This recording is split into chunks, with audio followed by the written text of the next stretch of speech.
26 जनवरी जो आने वाला है वो हम जानते हैं उसी दिन कॉन्स्टिट्यूशन अडॉप्ट हुआ था। यही इंटेंट रहा है टू सेलिब्रेट 26 जनवरी। ना इसके पीछे की बहुत बड़ी कहानी है एक्चुअल में। जब भी बात आती है कॉन्स्टिट्यूशन से रिलेटेड तो एक नाम जो सबसे पहले आगे आता है वो होता है बी आर अम्बेडकर जी का।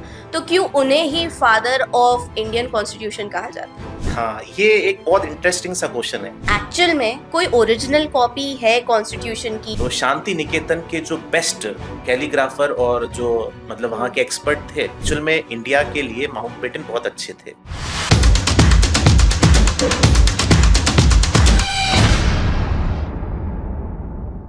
Hello, welcome to law prep judiciary official YouTube channel. Now संविधान से रिलेटेड हम बहुत सारे ऐसे फैक्ट्स हैं जो जानते हैं और हमने हमारे लॉ स्कूल इयर्स में, या अगर आप एक नॉर्मल पर्सन है, लेमैन है, तो भी आपने सुने होंगे। लेकिन इस वीडियो में हम ऐसे ही बहुत से फैक्ट्स कवर करने वाले हैं जो ना आपने कभी सुने होंगे ना ही पढ़े होंगे, और ये बताने जा रहे हैं none other than Surya sir. Hello sir, कैसे हैं आप? जी, I am perfectly fine. Sir, सबसे पहला सवाल, 26 जनवरी जो आने वाला है वो हम जानते हैं उसी दिन कॉन्स्टिट्यूशन अडॉप्ट हुआ था। तो क्या सिर्फ यही एक पर्टिकुलर मोटिव है, यही इंटेंट रहा है टू सेलिब्रेट 26 जनवरी? ना ये इसके पीछे की बहुत बड़ी कहानी है एक्चुअल में। ओके। जी, एक्चुअली 26 जनवरी एक बहुत ही ऐतिहासिक दिन है। इसके पीछे आपको एक बहुत अच्छी और इंटरेस्टिंग कहानी सुनाता हूँ जो बहुत कम लोगों को पता है इस बारे में। तो 26 जनवरी तक यानी कि 1930, अब हम क्या है 1950 से 1930 में पहुंच रहे हैं। एक्चुअल में हम कभी भी आजादी के लिए तो लड़े ही नहीं। ओके। हमको एक्चुअली डोमिनियन स्टेटस चाहिए था। डोमिनियन स्टेटस का मतलब होता है कि हमको हमारी सरकार बनानी है। हम ब्रिटिशर्स के अंडर में हैं, लेकिन हमको कोई प्रॉब्लम नहीं थी उस समय, बट डोमिनियन स्टेटस हमको चाहिए था। लेकिन 26 जनवरी 1930 उस दिन एक ऐसी चीज हुई, रावी नदी के तट पर जवाहरलाल नेहरू जो कि हमारे फर्स्ट प्राइम मिनिस्टर हैं, उन्होंने पहली बार ट्राई कलर यानी कि झंडा फहराया था हमारा 1930 में। ओके। और 1930 में पहली बार हम पूर्ण स्वराज के लिए लड़े। अब बात करते हैं जो आपने कहा कि संविधान तैयार था। तो संविधान एक्चुअली आपने प्रीएम्बल पढ़ा होगा। तो प्रीएम्बल में डेट लिखिए 26 नवंबर 1949। उस दिन हमारा संविधान तैयार हुआ था, लेकिन उस दिन हम लागू नहीं कर सकते थे। तो उसके लिए एक डेट फाइनल करी। वो कौन सी करी? 26 जनवरी 1930 वाली। तो उसी चीज को हम क्या बनाते हैं, रिपब्लिक डे बनाते हैं। ओके जी सर, दूसरा सवाल, कॉन्स्टिट्यूएंट असेंबली है, उसी का सबसे मेजर रोल रहा है हमारे कॉन्स्टिट्यूशन को बनाने में। लेकिन उससे रिलेटेड कोई ऐसा फैक्ट जो आम जनता को नहीं पता है या लॉ ग्रेजुएट्स को भी नहीं पता है? जी, कॉन्स्टिट्यूएंट असेंबली मतलब इतने सारे मेंबर्स, और आप सब जानते हैं बी आर अम्बेडकर हमारे, और एक और लीगल एडवाइजर थे हमारे बी एन राव। तो ये एक बहुत फेमस नाम है हमारे जो संविधान के लिए फेमस है। लेकिन ऐसा नहीं है कि बाकी लोगों का रोल नहीं था। तो सबसे पहले हम स्टार्ट करते हैं कि हमारी जो कॉन्स्टिट्यूएंट असेंबली है उसका सिंबल क्या था। क्या आप जानते हैं उसका सिंबल क्या था? तो ये बहुत सारे लोगों को पता ही नहीं है कि उसका सिंबल क्या है। हम सब सोचते हैं कि जो हमारा राष्ट्रीय चिन्ह है वो अशोक चक्र है या फिर नेशनल एम्बलम है। बट कॉन्स्टिट्यूएंट असेंबली जो 9 दिसंबर 1946 को फॉर्म हुआ था, उस समय हमारा जो सिंबल रखा था वो रखा था एलिफेंट। अच्छा। तो ये एक बहुत ही बड़ी बात है। और एक और चीज मैं आपको बताना चाहूंगा, कॉन्स्टिट्यूएंट असेंबली जो है ना, ये बहुत मुश्किल से, इसके पीछे की भी एक कहानी है। 1946 के अंदर हुआ क्या कि हमको डोमिनियन स्टेटस देने की बात कर रहे थे। ठीक है, ये बात 1942 से स्टार्ट हुआ। गांधी जी ने कहा कि इतनी हमने लड़ाई लड़ ली है, अब क्या हम डोमिनियन स्टेटस लेंगे? हमको तो चाहिए पूरी आज़ादी। तो ठीक है भाई, तो एक पर्सन थे, उन्होंने कहा कि ठीक है, आप अपना संवैधानिक असेंबली बना दीजिए, सभा बना लीजिए। तो फिर हम लग गए हमारे काम पे। तो जो पहली मीटिंग हुई वो 9 दिसंबर को हुई थी। उसमें अब इसमें भी क्या है, गेम है, कोई प्रेसिडेंट नहीं मिल रहा था। अच्छा। यानी कि जो भी कोई सभा होती है तो हम किसी को प्रेसिडेंट अनाउंस करते हैं। तो टेम्पररी प्रेसिडेंट बनाया कॉन्स्टिट्यूएंट असेंबली का सचिदानंद सिन्हा। ठीक है। और उसके ही अगली मीटिंग के अंदर हमारे जो परमानेंट प्रेसिडेंट बनाए गए वो थे राजेंद्र प्रसाद, डॉक्टर राजेंद्र प्रसाद, और फिर उन्हीं को आपको फर्स्ट पता है फर्स्ट प्रेसिडेंट प्रेसिडेंट ऑफ घोषित। इंडिया बनाया गया। Sir another related question to this only is कि कॉन्स्टिट्यूशन बनाने में काफी लोगों ने पार्टिसिपेट किया था, काफी लोगों का योगदान था, लेकिन जब भी बात आती है कॉन्स्टिट्यूशन से रिलेटेड तो एक नाम जो सबसे पहले आगे आता है वो होता है B.R. अम्बेडकर जी का। तो क्यों उन्हें ही फादर ऑफ इंडियन कॉन्स्टिट्यूशन कहा जाता है? हाँ, ये एक बहुत इंटरेस्टिंग सा क्वेश्चन है। एक्चुअली सभी लोग कहते हैं father of Indian constitution B.R. Ambedkar, but क्या वो जो 379 389 जो मेंबर्स थे उनका क्या कोई रोल ही नहीं था? तो फिर इनको ही क्यों हाईलाइट किया गया? तो बात ये है कि सब जनों ने बनाई, बहुत सारी मीटिंग्स ली, 64 लाख रुपीस खर्च हुए थे ये सारी मीटिंग्स में, और ज्यादा नहीं, सिर्फ 2 साल 11 महीने और 18 दिन में हमारा संविधान तैयार हो। काम तो साल भर में ही हो जाता, लेकिन उसके पीछे की जो ड्राफ्टिंग है, वो ड्राफ्टिंग का जो जिम्मा है वो किसे थे?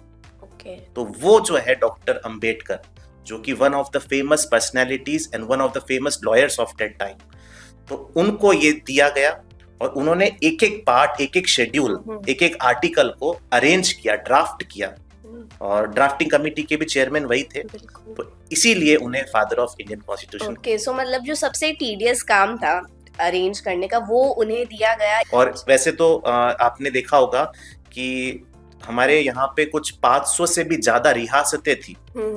इंडिया बना था जब 1947 के बाद, तो बहुत सारे लोग तो मतलब इंडिया छोड़ के जाने को तैयार थे, और कुछ बोल रहे थे कि हम पाकिस्तान के साथ जाएंगे, कुछ बोल रहे थे कि हम तो इंडिया में ही रहेंगे लेकिन हम अलग स्टेट बनेंगे। तो इन सब को जोड़ा किसने?